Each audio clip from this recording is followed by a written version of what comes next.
Hello students, তোমাদের সবাইকে আমাদের চ্যানেলে ওয়েলকাম জানাই। আমরা তোমাদের ক্লাস 6-এর পরিবেশ ও বিজ্ঞান থেকে সেকেন্ড সামেটিভ পরীক্ষার জন্য চ্যাপ্টার নাম্বার 6 অর্থাৎ বল ও শক্তির প্রাথমিক ধারণা পড়ছিলাম। এখান থেকে আমাদের বেশ কয়েকটা ক্লাস হয়ে গেছে। আজকের ক্লাসে আমাদের শেষে যে পোর্শনটা রয়েছে পেজ নাম্বার 96, 97 এবং এদিকে দেখো 98, 99। তাহলে এই যে চারটে পেজ রয়েছে, এই চারটে পেজ আমরা খুব সহজ করে বুঝে নেব।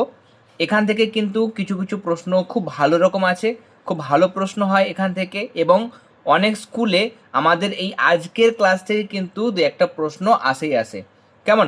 তাহলে অবশ্যই আজকের ক্লাসটা মনোযোগ সহকারে দেখে নাও। অন্যান্য দিনের মতো দেখবে আজকের ক্লাসটাও তোমাদের খুব সহজ মনে হবে। আর যারা প্রথমবার এসছো চ্যানেলে, অবশ্যই চ্যানেলটি সাবস্ক্রাইব করে নিও এবং তোমরা ক্লাস 6-এর পরিবেশের প্লেলিস্ট পাবে, সেখান থেকে যে ক্লাসগুলো হয়ে গেছে অবশ্যই অবশ্যই দেখে নিও। কেমন? আগের চ্যাপ্টারের ক্লাসগুলো তোমরা পাবে। দেখো, আমরা এখানে দেখতে পাচ্ছি প্রথমে যেটা, সেটা হচ্ছে শক্তি সমস্যা, বা যেটাকে কি বলা হয়, শক্তির সংকট বলা হয়। কেমন? এটাকে আমরা কি বলতে পারবো? শক্তি সংকট।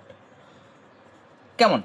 এখানে বলছি এই মুহূর্তে সবচেয়ে বড় যেটা সমস্যা সেটা হচ্ছে জ্বালানি সমস্যা।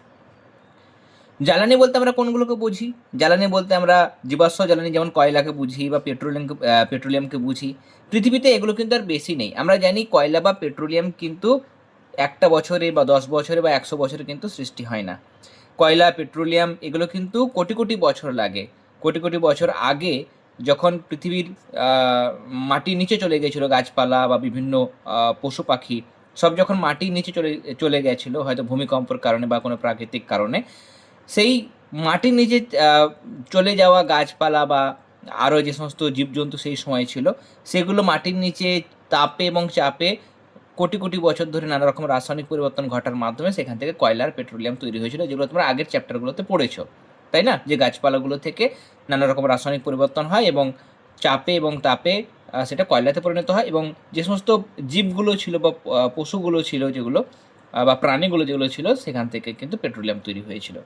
এবার এগুলো কিন্তু তৈরি হতে, কয়লা পেট্রোলিয়াম তো একদিনে তৈরি হয় না, কোটি কোটি বছর সময় লাগে। তাহলে আমরা প্রতিদিন বিভিন্ন কাজের জন্য, যেমন তাপবিদ্যুৎ কেন্দ্রে আমরা জানি যে কয়লা পুড়িয়ে বিদ্যুৎ তৈরি করা হয়। আর পেট্রোলিয়াম থেকে, এই পেট্রোলিয়াম থেকে আমরা কী কী পাই? পেট্রোল পাই, ডিজেল পাই, কেরোসিন পাই। সেগুলো কিন্তু বিভিন্ন যানবাহন, মানে বাস বলো, কেমন, বা ডিজেল ইঞ্জিন যে ট্রেনগুলো রয়েছে, সেই ডিজেল ইঞ্জিন ট্রেনগুলোতে, বা বিভিন্ন যানবাহন রয়েছে, বাস রয়েছে, লরি রয়েছে, ট্রাক রয়েছে, বিভিন্নগুলোতে, বা বাইকের ক্ষেত্রে পেট্রোল ব্যবহার করা হয়। তাহলে বিভিন্ন জায়গায় বা বিভিন্ন আলোক জ্বালানোর কাজে বা বিভিন্ন ক্ষেত্রে কেরোসিন ব্যবহার করা হয়। সেগুলো কিন্তু পেট্রোলিয়াম থেকে পায়।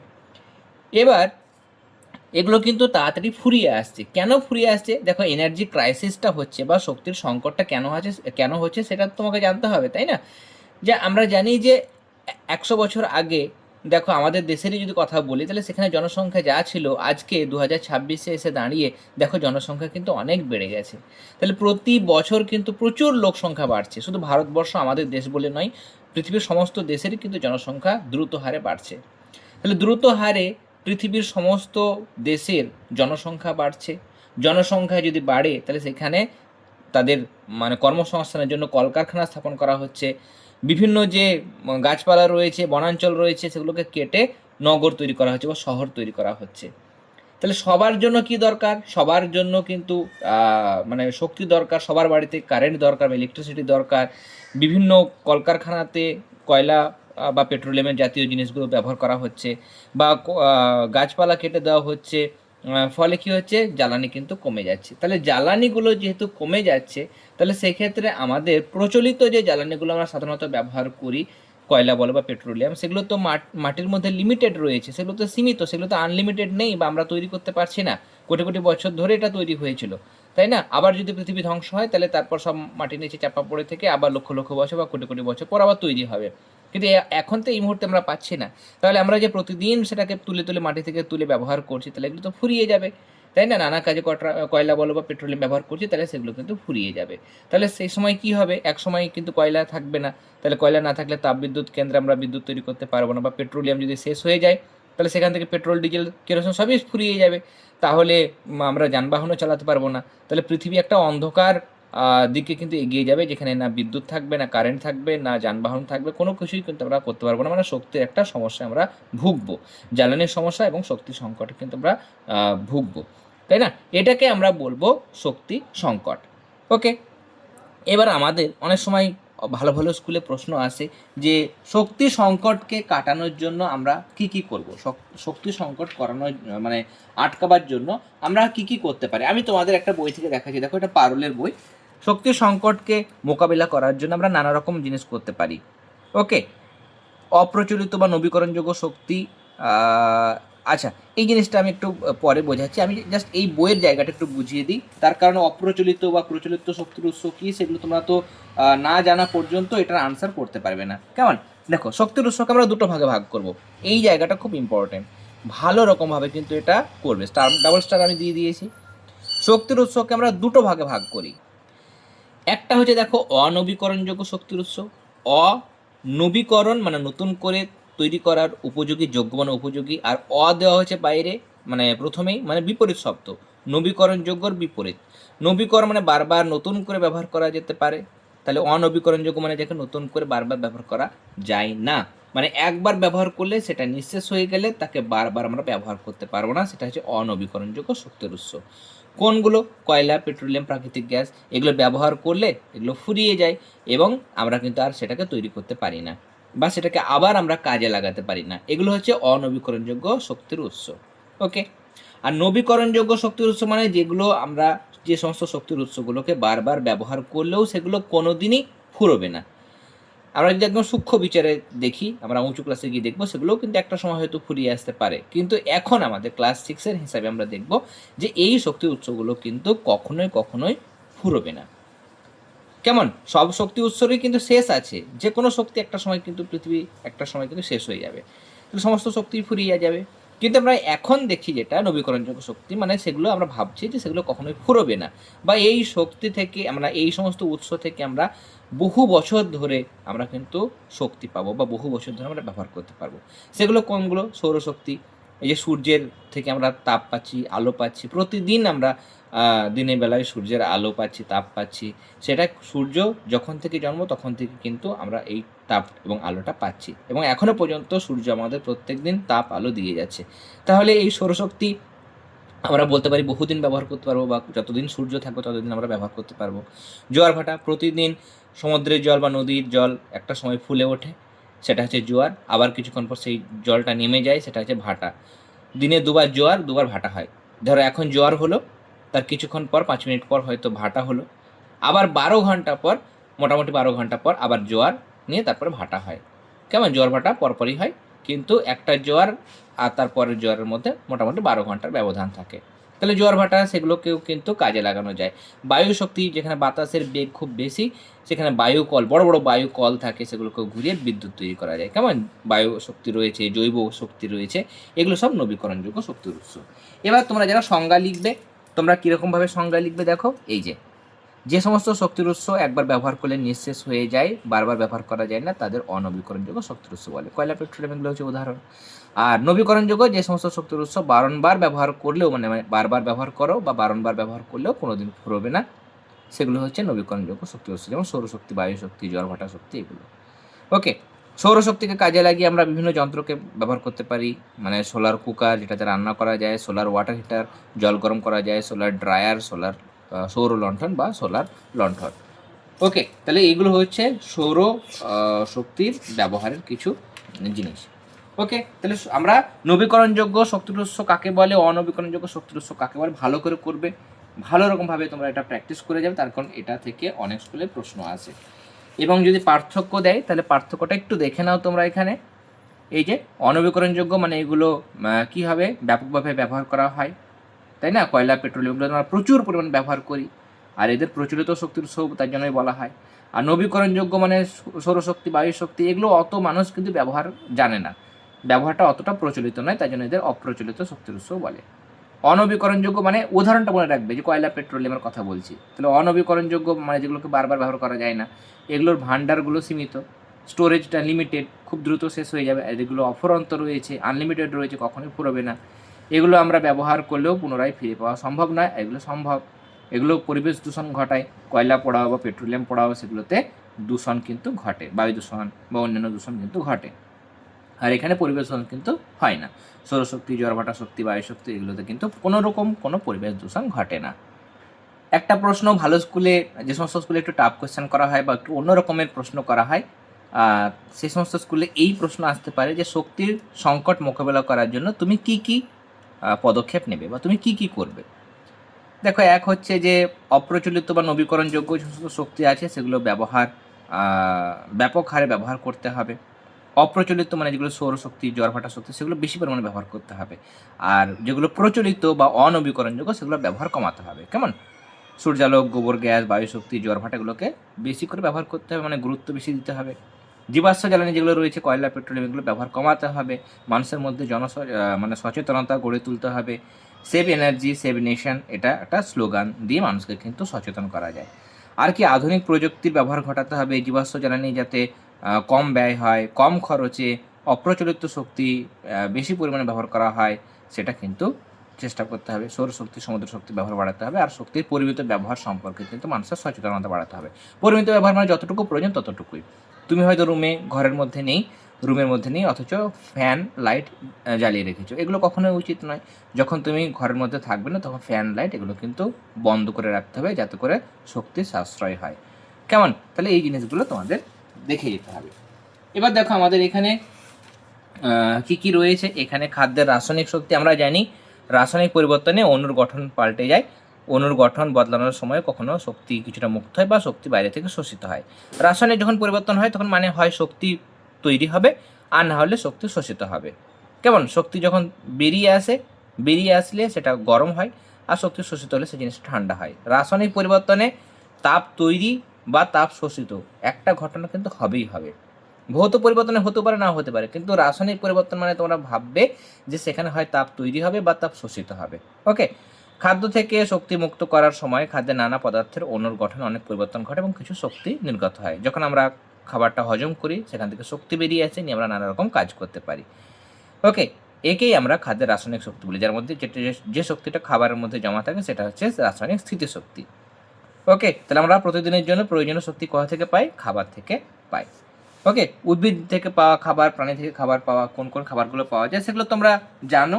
এগুলো নতুন করে আর লেখার কিছু নেই। কেমন?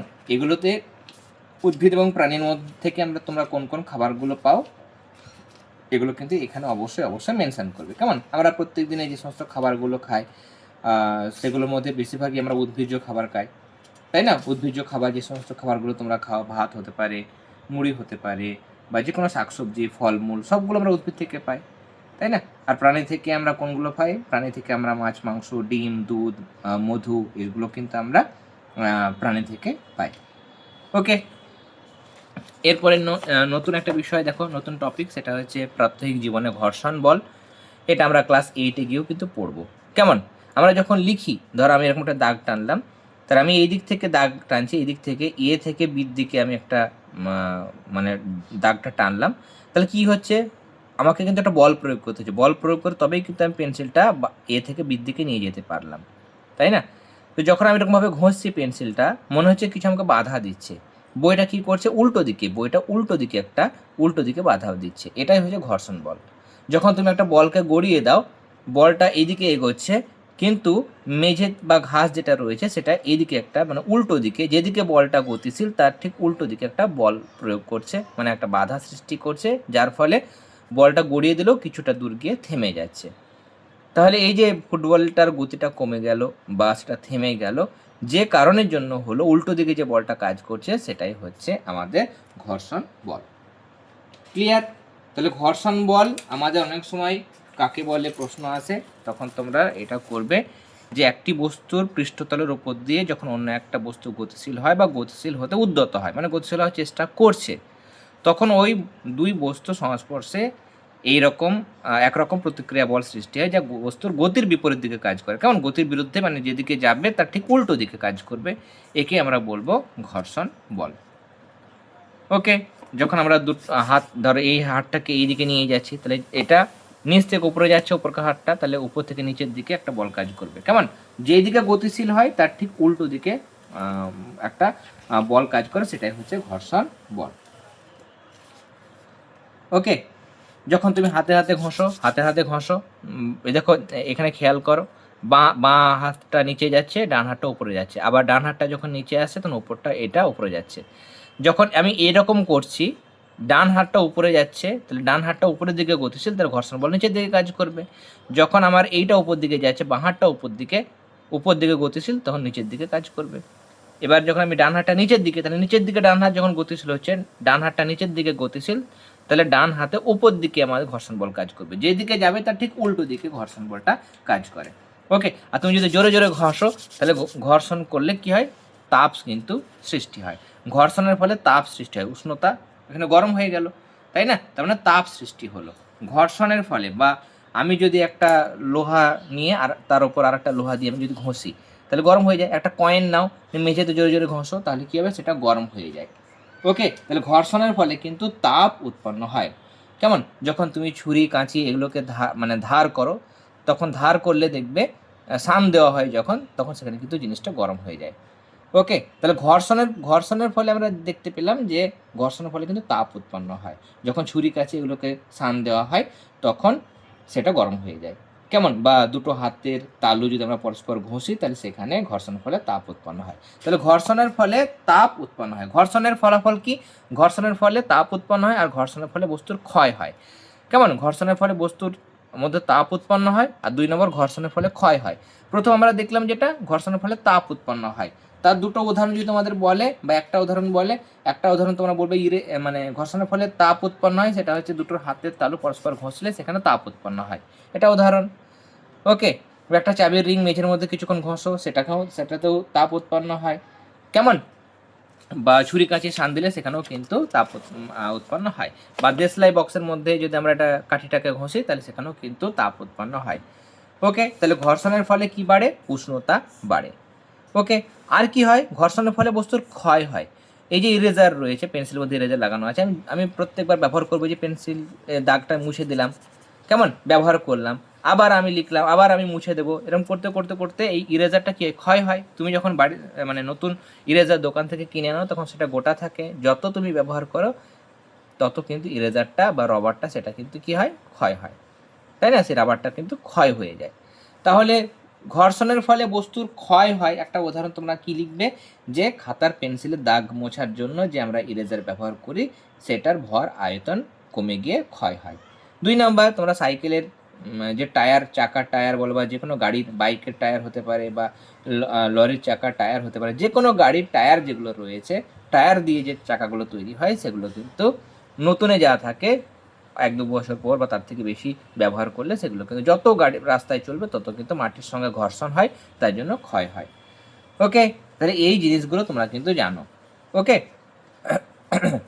এবার দেখো, আমরা যদি একটা বলকে ঘাসের মধ্যে ফেলে দিই, যতটা দূর যাবে, যদি একদম মসৃণ একটা তল হতো, ধরো কাঁচ রয়েছে, বা একটা ধরো টাইলস বসানো মেঝে রয়েছে, বা কাঁচ আছে, তার উপর যদি গড়িয়ে দিই, একই রকমভাবে দেখবো এখানে বেশি দূর যাচ্ছে, তাই না? তাহলে এখানে কম দূর যাচ্ছে, এখানে বেশি দূর যাচ্ছে, তার কারণ কি, এখানে তলটা হচ্ছে এবড়ো খেবড়ো, অমসৃণ, ওপরটা কি হচ্ছে, অমসৃণ, আর নিচেরটা কি হচ্ছে, নিচেরটা হচ্ছে মসৃণ।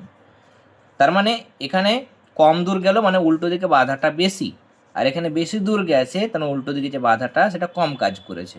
তাহলে অমসৃণ তলে ঘর্ষণ বল কি হয়, বেশি হয়।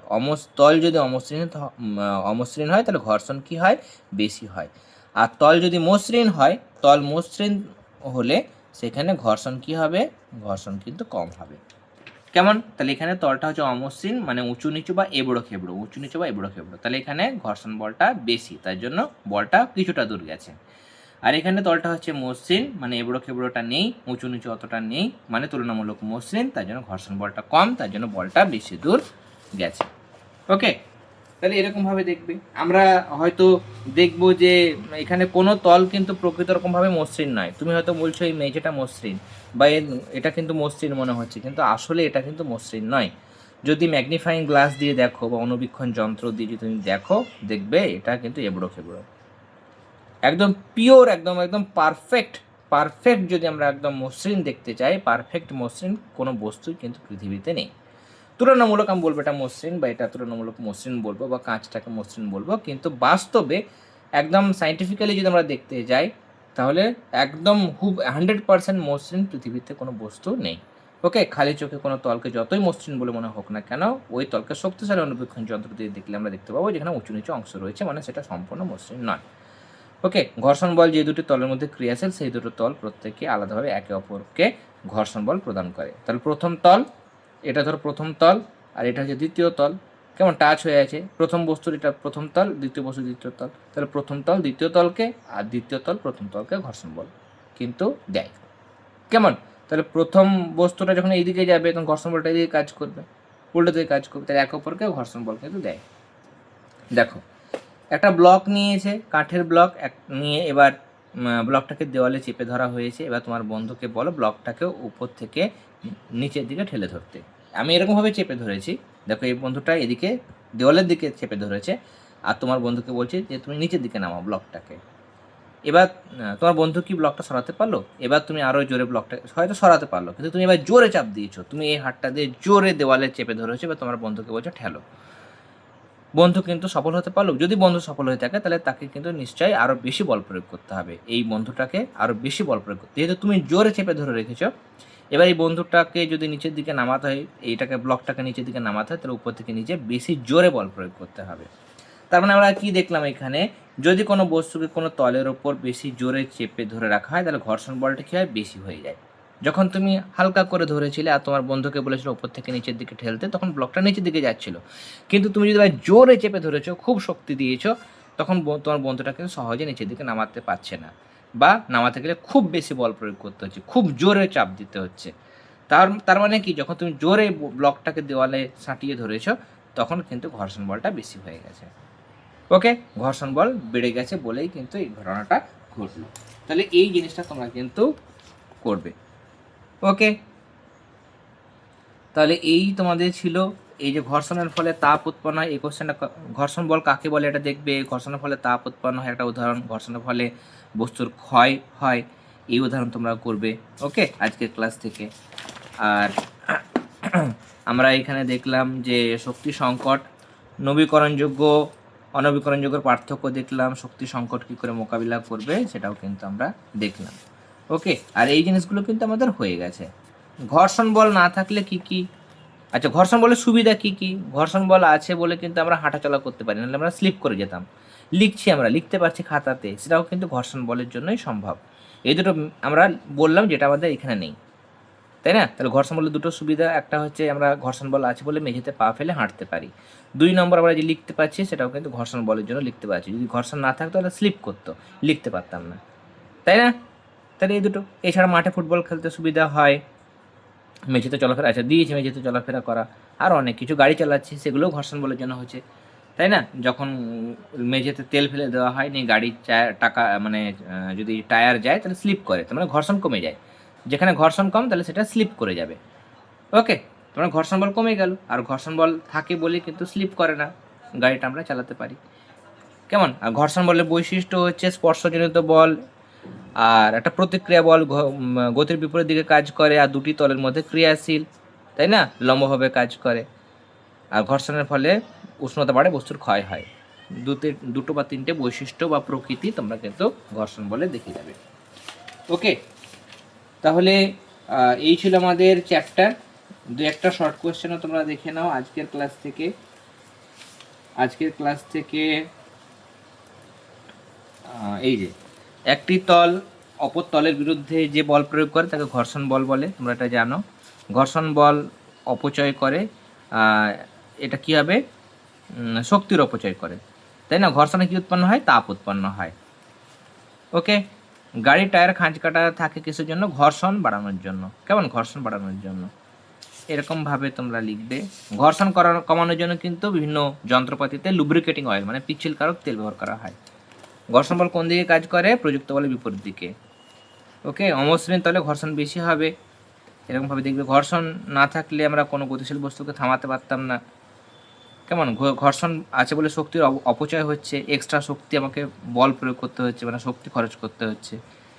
ওকে, পরিবেশ বান্ধব শক্তি যেগুলো মানে নবীকরণযোগ্য শক্তি, কেমন সৌরশক্তি, বায়ুশক্তি, এগুলো হচ্ছে পরিবেশ বান্ধব, মানে এদের পরিবেশ দূষণ হয় না।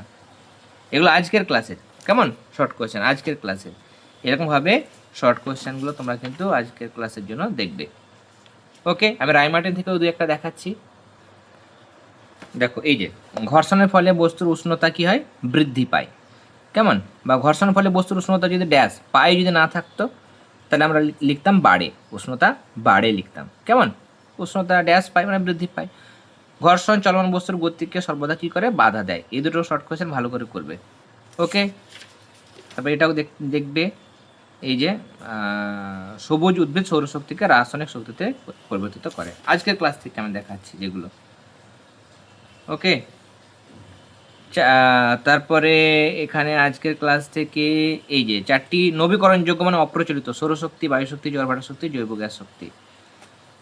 ওকে, তারপরে আজকের ক্লাস থেকে আমাদের এই যে স্পর্শজনিত টাচ থাকলে কাজ করে এরকম হচ্ছে ঘর্ষণ বল, বিকল্প জ্বালানি বায়োগ্যাস, সংশ্লিষ্ট জ্বালানি মানে বায়োডিজেল, ঘর্ষণ বল ঘর্ষণ তলের ক্ষেত্রফল না তার প্রকৃতির উপর নির্ভর করে না তো প্রকৃতির উপর নির্ভর করে। ওকে, তাহলে এই ছিল আমাদের চ্যাপ্টার, কেমন, যারা আগের ক্লাসগুলো দেখোনি অবশ্যই কিন্তু দেখে নিও, কেমন, তাহলে তোমাদের এই চ্যাপ্টারটা পুরো ক্লিয়ার হয়ে থাকবে এবং আশা করি যে কোনো প্রশ্ন আসলে তোমরা করতে পারবে। ওকে, চ্যাপ্টার নাম্বার 6 আমাদের কমপ্লিট হয়ে গেল। এরপর চ্যাপ্টার নাম্বার 7 রয়েছে, সেটা আমরা শুরু করব। আর দুটো চ্যাপ্টার রয়েছে, চ্যাপ্টার নাম্বার 7 এবং চ্যাপ্টার নাম্বার 8। তোমরা যারা ক্লাসগুলো দেখছো অবশ্যই ক্লাসগুলোতে লাইক দেবে, যারা প্রথমবার এসছো অবশ্যই চ্যানেলটি সাবস্ক্রাইব করে নিও। আর কমেন্টে একটু জানাবে তোমাদের চ্যাপ্টার 7 এবং চ্যাপ্টার 8 এই দুটোর মধ্যে কোনটা আগে শুরু করলে ভালো হয়, সেটা অবশ্যই তোমরা কিন্তু কমেন্টে জানাবে, তাহলে সেরকমভাবে আমরা চ্যাপ্টার শুরু করব। ওকে, তাহলে আজকে ক্লাস আমরা এখানেই শেষ করলাম। তোমরা সবাই খুব ভালো থেকো, সবাইকে অল দ্য ভেরি বেস্ট।